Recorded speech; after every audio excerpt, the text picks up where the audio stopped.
তো বন্ধুরা দেখো ব্রেকফাস্ট নিয়ে বসে গেছি, 1 কাপ চা, 3টে বিস্কুট আর 2টো ডিম টোস্ট। তো এই ছিল সকালবেলার ব্রেকফাস্ট আমার। আর এই ব্রেকফাস্ট দিয়ে ভিডিওটা আজকে চালু করলাম। আর দেখো আমি রেডি হয়ে পড়েছি। দেখো আমি রেডি হয়ে গেছি আর সাজুগুজু করে আমি একটু বেরোচ্ছি। তো কোথায় যাচ্ছি হচ্ছে বড় মেয়েকে নিয়ে ডাক্তার দেখাতে। বড় মেয়ের শরীরটা ভালো নেই। এই যে আমার বড় মেয়ে দেখো এখানে হাতে গ্লাভস পরছে আর ওইদিকে প্রচণ্ড রোদ, তাই ফেটে যাচ্ছে। তো চলো টাটা। তো দেখলেই মেয়েকে নিয়ে বেরিয়ে পড়লাম। তো মেয়ে আর আমি বেরিয়ে পড়লাম, ডাক্তার দেখাতেই যাচ্ছি।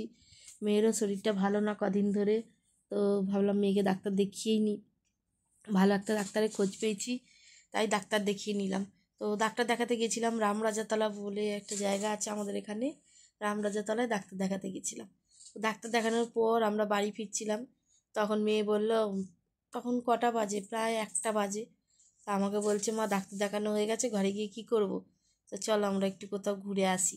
হ্যাঁ, এই রোদ্দুরে গরমে কোথায় ঘুরতে যাবি? তখন বলছে চলো তাহলে একটু পয়লা বৈশাখের জামা কাপড় কেনাকাটি করে আসি। বলে আমরা বেতরে সিগন্যালে দাঁড়িয়ে দাঁড়িয়ে ডিসাইড করি, ঠিক করে বেরিয়ে পড়ি। এমনি ভেবেছিলাম কোথাও একটা যাব। তো মেয়ে বললো চলো তাহলে নিউ মার্কেট ঘুরে আসি। আমি বললাম তাহলে চলো। বলছে কী সেল দিচ্ছে না দিচ্ছে একটু দেখে আসি। বলে দুজনে বেরিয়ে পড়লাম। আর ছোটো মেয়ে তো স্কুলে গেছে, আর সকালবেলা দোকানও খুলি না। তো ডাক্তার দেখালাম, ডাক্তার বললো যে এমনি ঠিক আছে, ওষুধপালা দিয়েছে, মেয়ে ঠিক হয়ে যাবে, অসুবিধের কিচ্ছু নেই, ভয়েরও কিচ্ছু নেই। আর দেখো সেকেন্ড ব্রিজের উপর দিয়ে আমরা যাচ্ছি। তো রোদ্দুরে ভালো একটু ভিডিও করি, ভিডিও করতে একদম ইচ্ছে করছিল না, তাকাতেই পাচ্ছি না, এত কড়া রোদ। শরীরটাও ভালো আমার লাগছে না, গরমে কষ্টই হচ্ছিল। দেখতেই পাচ্ছ রোদের তাপটা কত। তারপরে ভাবলাম যে না থাক, মেয়েটার ছুটি আছে, সারাদিনটা বেকার করবো কেন, যাই তাহলে গিয়ে একটু কিছু কেনাকাটি করে আনি। তো দুজনে গেলাম, গিয়ে নিউ মার্কেটে ওখানে গেছি। ওখানে মানে রোদ্দুরে যে ঘুরবো, লোকের এত ভিড়, আর 12 মাসই নিউ মার্কেটে ভিড় থাকে সেটা কথা নয়, যেন সেল দিচ্ছে বলে যেন আরও ভিড় যেন মনে হচ্ছে। আর তার মধ্যে ঈদ চলছে, ঈদের জন্য মানে ঈদের আগে সব শপিং করে না, সেই জন্য অনেকে গেছে, ভিড়। সে মানে ভিড়ে ভালো লাগছে না। লাস্টে ঢুকলাম একটা এতে, ঢুকে প্রথমে গাড়িটাকে রাখলাম, রেখে 2টো কুলফি খেলাম দুজনে।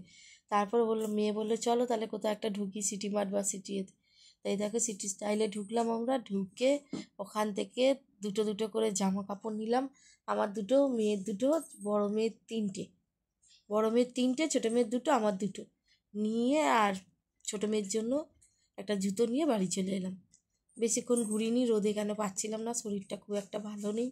মনের জোরে আমি চলছি, লড়ছি, তাই আমার মনের জোরটাই আছে, শরীরের জোর তেমন নেই। আর দেখো মেয়ের জন্য জুতো আর এই পেন্সিল বক্সটা ওইখান থেকে কিনে এনেছি। পেন্সিল বক্সটা আবার টর্চ জ্বলে, ওর পেন্সিল বক্সটা কীরকম হয়ে গেছে, সেই জন্য আবার একটা এনে দিলাম।